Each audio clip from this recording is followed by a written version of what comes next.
Disaineri juurde tulles võiks meeles pidada seda, et tihti on nii, et tegelikult me ju kohtume silmast silma esimest korda ja ainus mulje, mis minul kliendist ongi see esmamulje, et võib-olla on hästi hea nagu hästi avatud kaartidega rääkida, et milline see pulma idee on, kuidas see kuni selleni tõesti, et kuidas tutvusite, kuidas kihlusite, et oleks sellist taustainfot, sest et tegelikult lihtsalt inimesele peale vaadata ja öelda, et täpselt sinu ideaalne kleit on see, on väga keeruline.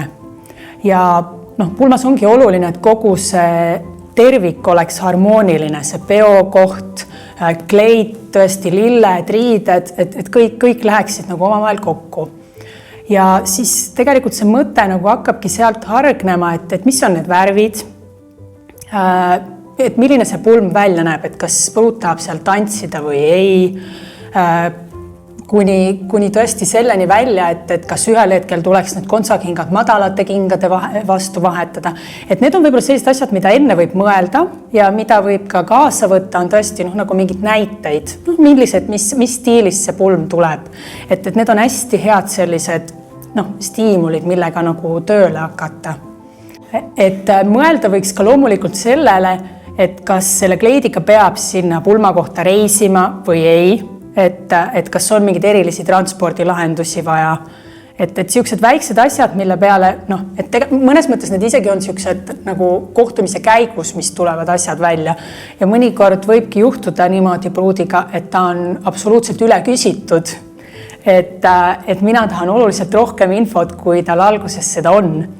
Aga sellest ei ole ka midagi, et kuna see pulmakleidi valmistamise protsess on suhteliselt pikk, et siis tegelikult see kõik nagu langeb kokku lõpuks, et saab selline hea tervik.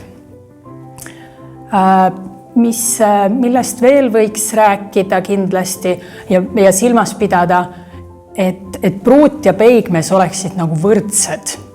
Et kui näiteks pruudi puhul minnakse väga luksusliku ekstravagantse lahenduse peale, et siis võiks see ka peigmehes kajastuda. Ja vastupidi, et kui pruut on lihtne, siis ei jääks ka seda tunnet, et on maatüdruk ja James Bond. Et siuke tasakaal on hästi-hästi tähtis. Ja mõnikord loomulikult juhtub, et pruudid tulevad oma kleidi pärast, et nad on just sellepärast nagu õhines ja siis see peigmees jääb natukene tagaplaanile.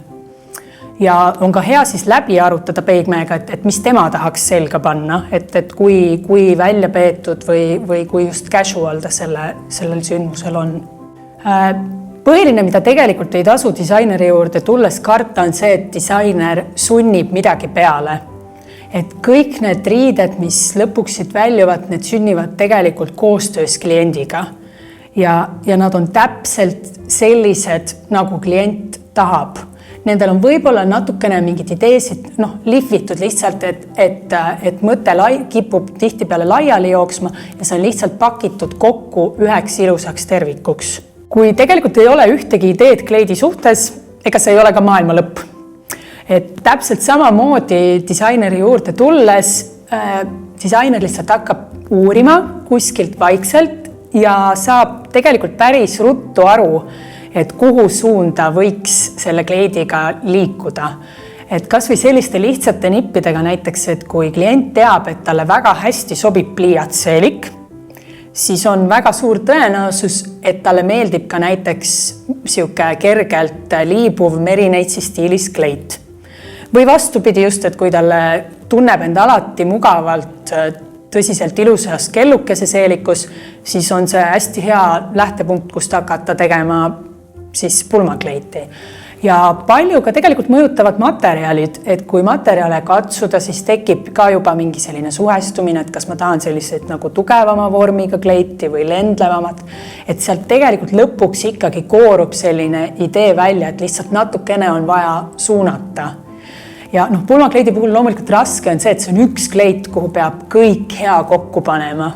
Ja siis saabki sealt nagu kärpida ja juurde panna selliseid ideid ja lõpuks ongi kleit olemas. Nii lihtne see kunst ongi.